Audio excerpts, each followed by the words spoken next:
Ciertamente no me conviene gloriarme, pero vendré a las visiones y a las revelaciones del Señor. Conozco a un hombre en Cristo, si en el cuerpo o fuera del cuerpo, no lo sé, Dios lo sabe, que fue arrebatado al paraíso donde oyó palabras inefables que no le es dado al hombre expresar. De tal hombre me gloriaré, pero de mí mismo en nada me gloriaré, sino en mis debilidades. Hola, bienvenido al Predicador Ministerio. En esta serie, Conozco a un hombre. Esperamos que seas retado e inspirado por el episodio de hoy. Yo soy Juan David Orjuela y compartiré contigo mis experiencias con Dios.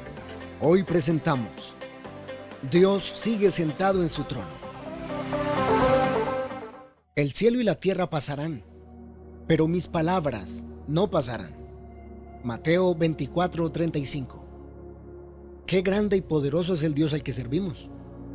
Él tiene todo el poder existente. Por encima de Él no hay nada ni nadie. Sencillamente no existe quien pueda desafiar a Dios y ganar. Comúnmente escuchamos a nuestro pastor decir desde el altar: hermano, Dios tiene el control de todas las cosas. Y es verdad. Pero de oírlo a llegarlo a comprender, hay un buen trayecto. Me encanta hablar de lo limitados que somos todos los seres humanos y toda criatura de Dios. Nunca podremos comprender a plenitud la grandeza de nuestro Rey. Sabemos que la palabra de Dios se tiene que cumplir, pero a veces se nos olvida. Y cuando vemos las noticias de nuestro país, los desastres naturales, los virus, las enfermedades, el hambre, la pobreza, la corrupción, las injusticias, el enfriamiento del amor, los terremotos, en fin, solemos decir o pensar: ¡ay, Dios mío, mira lo que está pasando! O pobrecitos, etc. Y claro que Dios sabe a perfección todo lo que pasa en esta tierra, pero lo que ha salido de la boca de Dios se cumple porque se cumple. Véase Lucas 21, 7 al 28, Marcos 13, 3 al 23 y Mateo 24, 3 al 28. Hace más de 2000 años, Jesús habló y dijo: porque es necesario que estas cosas acontezcan primero. Lucas 21, 9b. Es decir, lo que vemos a diario no es otra cosa sino el cumplimiento de la palabra de Dios. Y pueden pasar los años y los siglos, pero lo que Dios habló tiene cumplimiento en el tiempo de Dios. Por lo tanto, no hay mayor esperanza en esta tierra que Dios y su bendita palabra que permanece para siempre. Primera de Pedro 1:25. A Dios sea la gloria para siempre.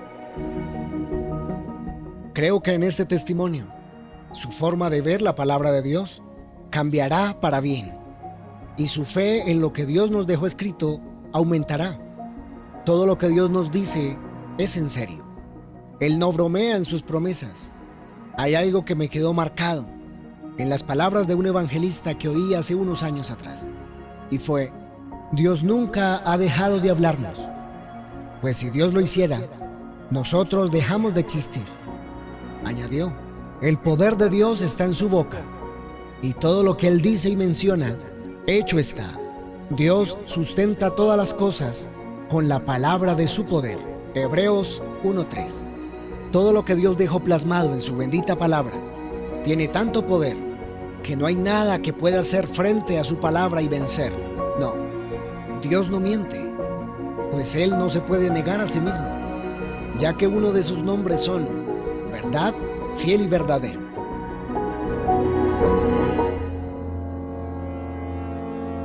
Vi a un rey sentado en su trono de oro. Este rey era un gran guerrero. Tenía puesto una cota de malla y una armadura especial de guerrero real.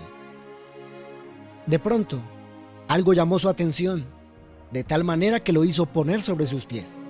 Por el espíritu sabía que había una guerra por librarse. El rey bajó los escalones de la plataforma donde se encontraba su trono, y a medida que caminaba hacia la salida de su recámara real, en donde habían cortinas rojas muy finas, con hilos de oro, su apariencia comenzó a cambiar. Ya no se veía como un guerrero o soldado experto, sino que poco a poco quedó transformado en un santo ser resplandeciente. Tenía vestiduras blancas y brillantes. No pude ver su rostro, pues no me fue permitido, y se acercó a una mesa de madera que estaba frente a su recámara real. Sobre la mesa había un pergamino abierto, y dentro de él vi arena. Entendí por el espíritu, campo de batalla, o arena para dar inicio a una batalla. Era a mi parecer como una maqueta, a una escala menor de lo que se vive realmente en la tierra. Aparecieron de pronto encima del pergamino y sobre la arena fichas de ajedrez, a maneras de peones, blancos y negros. Se podía distinguir los dos bandos, y entre ellos había una separación. Había un determinado espacio. Luego, el rey mencionó lo siguiente: las puertas del Hades no prevalecerán contra mi iglesia. Mateo 16:18. Al mismo tiempo que con su mano trazó una línea de separación sobre la arena, entre los dos grupos de peones, blancos y negros. Cuando hubo terminado de dar su palabra y de trazar con su mano, volvió a su trono y se sentó. Su rostro demostraba confianza en sí mismo. Sabía que todo saldría bien. No tenía temor, y desde su trono observaba todo lo que ocurría en la mesa, sobre el pergamino. En la mesa comenzó una gran batalla. Los peones negros estaban liderados por un peón negro. Estaban formados de cierta manera, mientras que los peones blancos parecían aparentemente dispersos y sin quien los liderara. Por el espíritu pude discernir que los peones negros representaban las tinieblas, al diablo y sus demonios, y los peones blancos representaban a la iglesia. Las tinieblas se unieron de tal manera que entre ellos, uno encima de otro, formaron una gran ola, como una ola inmensa del mar, pero de color negro. Y tan pronto se acercaba aquella gran ola de demonios, representados en los peones negros, a la línea de batalla, vino a mi corazón un segundo versículo. Si el enemigo viniere como río, Dios levantará bandera contra él. Isaías 59:19.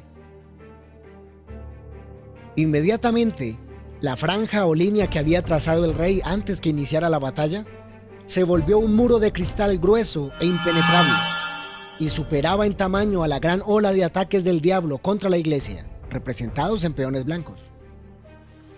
Las tinieblas no desisten tan fácil, y como no les funcionó la gran ola, arremetieron una vez más.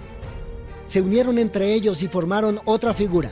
Lo puedo asimilar como un gran cardumen de peces formando figuras, todos unidos. Pero esta vez se unieron unos con otros y formaron arietes para derrumbar el muro que les impedía avanzar, es decir, la palabra de Dios, la frase del rey. También formaron en su desespero por acabar con la iglesia demoledoras y catapultas, mas nada les funcionó. Vi cómo se unían otra vez y se formaba un tornado de peones negros, es decir, de demonios. Pero esto no hacía mella contra el muro grueso de cristal, es decir, la palabra del rey.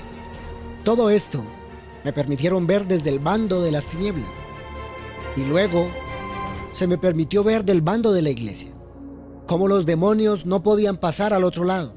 Empezaron a lanzar flechas y dardos, pero estas sí lograban pasar, y cuando ya iban cerca de los peones blancos, estos mencionaban con autoridad lo siguiente: Él es escudo a los que en él esperan. Proverbios 30:5. Y al mencionar esto, las flechas se desbarataban y destruían.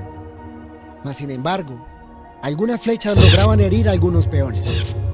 Las tinieblas veían a la iglesia sin líder, desprotegidos, dispersos, sin armas. Pero me acerqué a los peones blancos, y para mi sorpresa, detrás de cada creyente, representado en aquellos peones blancos, había un ángel. Y detrás de algunos peones blancos, vi ángeles guerreros. Estos hermanos, en los cuales vi ángeles guerreros detrás de ellos, sabía por el espíritu que eran aquellos que habían sido adiestrados para hacer guerra espiritual. Y todo el ejército estaba liderado por Jesucristo. La iglesia reprendía y hacía guerra en contra de las tinieblas, mientras el rey El rey seguía sentado en su trono, pues lo que él había mencionado se tenía que cumplir. La Biblia dice: las armas de nuestra milicia no son carnales, sino poderosas en Dios para destrucción de fortalezas. Segunda a los Corintios 10:4. Dios es nuestro poderoso guerrero, que siempre irá delante de nosotros venciendo. Querido hermano y hermana en Cristo, nunca dudemos de la palabra de Dios. Ella es nuestra defensa ante los ataques del diablo y las tinieblas. Recuerda que Dios ya decretó nuestra victoria. Debemos creer que ya somos vencedores y no rendirnos. También es importante aclarar que en la manifestación de Dios por medio de la palabra de ciencia, Dios reveló la condición de mi congregación, y a unos pocos hermanos los dardos del maligno les herían. Si como cuerpo de Cristo no estamos unidos, pues sencillamente seremos presa fácil del enemigo.